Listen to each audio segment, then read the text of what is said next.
What's up, everybody? My name is Billy Dwan. I'm a junior defenseman at Syracuse, and I'm excited to announce I'm an FCL athlete.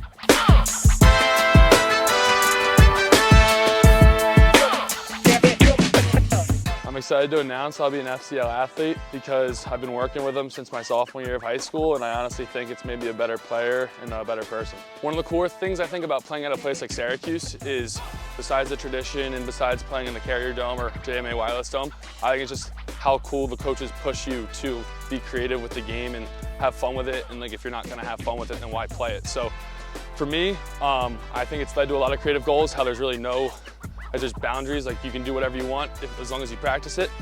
So I think that's led to, like between the legs, behind the back, whatever it may be. And then where I kind of get those from is I obviously watch a lot of lacrosse, I watch a lot of highlights, see guys that do stuff with a short stick, and I go back at night and try and do it with a long pole and recreate it. And I also see guys in practice every day do really cool things. And for me, I think that's kind of helped me push my game and push the creativity of it, and obviously help my team score some juice goals. I think one of the core things is as having a dad as a coach, as he coached at Johns Hopkins for 20 years. And for me, growing up as a kid, I was always around the game of lacrosse. If that was in the living room, watching some film from practice that day, a game a couple days before, or if it was even being on the sidelines at a tournament, watching high school kids getting recruited and seeing what he likes or what other coaches like and dislike. And I think going from, my living room at home where we'd watch a game and he'd tell me, oh, like this is a bad approach, or this is a bad pick, or they didn't play this pick right, just helping me with the little things kind of helped me throughout the years pick up on what's good, what's not, what's a smart play versus what's not. And then obviously being on the sideline recruiting wise, just seeing what coaches like my dad or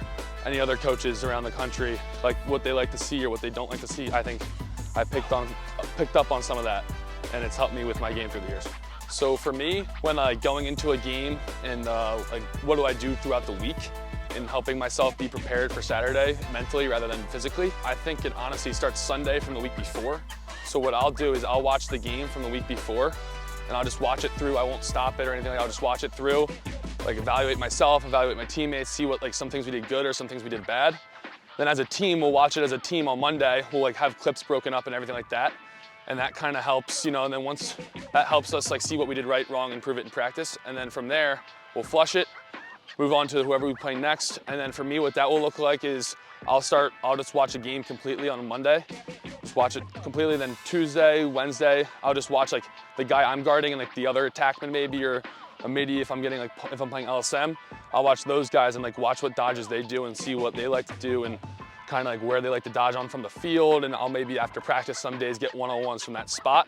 And then Thursday and Friday, I'll kind of look at more of the team and I'll watch more scheme-wise and what they like to do and everything like that. And then I think a big part of it's also visualizing yourself and seeing what your dodger likes to do and almost closing your eyes and just seeing I'm gonna be guarding him from here and guarding him and what he likes to do, and imagine yourself doing that dodge over and over and over again, because in a game, when you feel yourself dodging in that same spot of the field, you're gonna be 10 times more comfortable within yourself and what it will take for you to dodge that attackman on Saturday. So for me, some things I like to do outside of practice that I think help me to this point and will keep helping me become a better player is, honestly, I think it's pretty simple as wall ball. So for me, I don't have a set routine that I do. So what it looks like is I'll try and get 50 to 100 left, 50 to 100 right. Then from there, I like to throw myself some bad passes and work on ground balls. I do creative stuff behind the backs, around the worlds, and maybe some underhand, both hands, and I kind of just like to play around and have fun with it.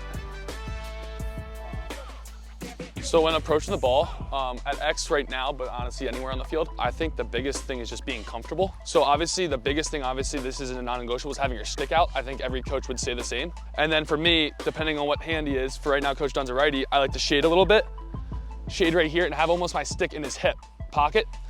And then from there, as you can see, I like to have my feet offset a little bit. Everybody's different. Some guys like to be righty like this. Some guys honestly might be like this. For me, it's just comfortable. I think I move best when I have it like this. And then I'm gonna be from here, and obviously if Coach Dunn's a lefty, it might switch, and I can't guard him like this because then he's gonna take the left.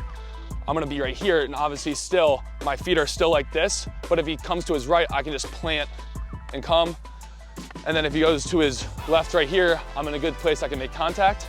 And then when approaching the ball, obviously this is how I do it. I think what's really important is just be comfortable in what you are doing. So for some guys, they like to play it square. So I think it just honestly depends on what you like to do and what your attackman, maybe offensive player, whoever they are, what hand they are, and you can kind of go from there. Okay, so for the first drill, we got a hip mirror drill. So the first drill, all you're gonna do is you need 2 guys. 1 guy's on offense, 1 guy's on defense. You're gonna line up about 2 yards apart from each other, and 1 guy, the defensive guy, get in the stance, how he would play defense. The offensive guy has a ball or not, doesn't really matter. He's gonna chop his feet, same with the D guy. He's gonna open up his hips. The D guy's gonna match him. You're gonna get 2 or 3 reps, and then basically from there it's a live 1v1 whenever the O guy chooses he wants to do it.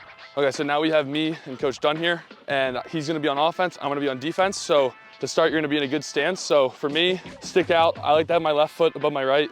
People might think differently, people might differ what their stance is, but for me, this is what it is. He's gonna be on offense, balls on my feet, get my feet chopping. Coach Dunn's gonna do the same. He's gonna match his hips. This, I'm gonna match him. After about 3, he's gonna come and dodge me. Back pedal, stay in his back pocket. That's the drill.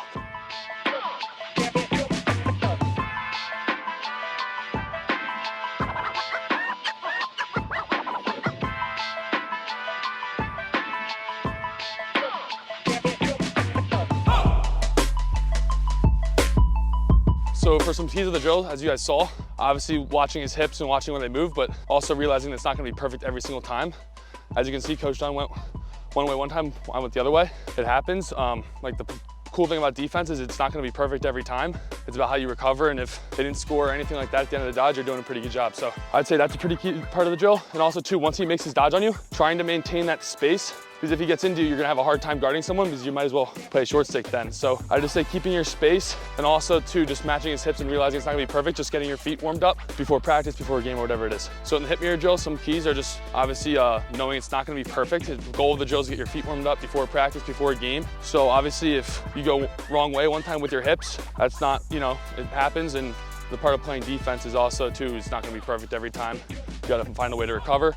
And then also too, just maintaining your stick and keeping the distance between your stick once that dodge starts. So for the next drill, it's called the Crusader drill. This drill is gonna be 2 guys again, just lined up on the cone, facing the goal. And there's gonna be a 3rd guy standing there. He's gonna point back, whatever, they start back putting together. He's gonna choose one way. If he chooses one way, the guy who chooses is on offense. The other way, that guy's on offense. And then the other guy's to play defense. In this drill, it's a good on-ball drill. It works on like closing the gap with your offensive player. And the cool part about this drill is you can hit it on any spot of the field. So we're gonna hit on the wing, you can hit it at X, you could also hit it up top. Okay, so this is Crusader drill from the wing. I'm here with Coach Dunn. So in the drill, we have 2 guys, and we would have a 3rd guy pointing which direction's on offense. But basically, to start the drill, we're gonna both back pedal, which just say Coach Dunn, they point in his direction. That means he's on offense. So he's gonna start running like he's an offensive player. So my goal here is I have to close the gap with him, but also make contact without leaning. So I'm gonna come up, he's gonna be running still. We call it at Syracuse back pocket. So I'm gonna get right here, like where his back pocket would be, and drive him, close the gap, and then what we do here is it prevents a rollback. So if he tries rolling back, then he comes right back into me.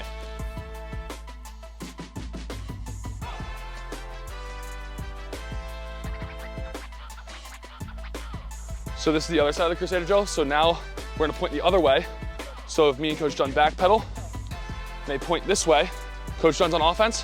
What I'm gonna do is I'm gonna try and get my hips around and keep him out of the middle of the field and keep him down the alley. So what it's gonna look like is I'm gonna come up, I'm gonna get him punch, try and get my hips around, turn him here, then keep him down the alley.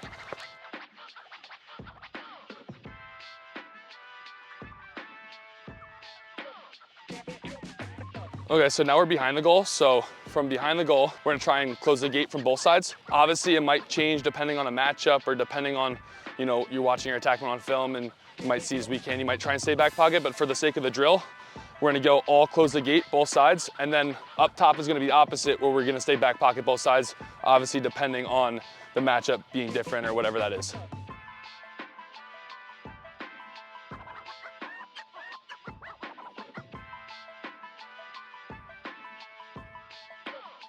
For this drill, it's called the shed drill. So it's more of an off-ball type drill rather than an on-ball. So all this shows is you're gonna need you and 3 other people, so 4 people in all. And basically you're gonna have 2 guys up top playing offense. You're gonna have a dummy guy on offense inside, and you're gonna have a D guy inside. And all you're gonna work on is basically trying to get from side to side as the ball moves up top in a good hot position as the offensive guy is trying to, you know, like set picks with you and trying to mess with you.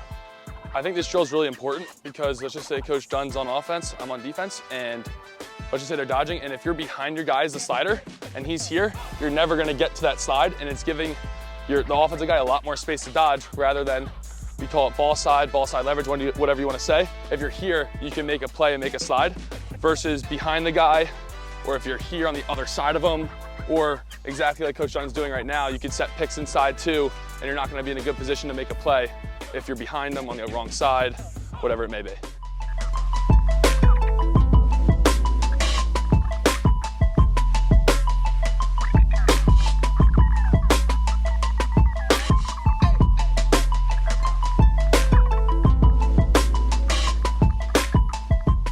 So for some keys of the drill, so what we say at Syracuse is be in line with the dodger. So if the dodger's in the corner, I'm here, I'm in a good spot, low, like almost like a linebacker in football, low and athletic.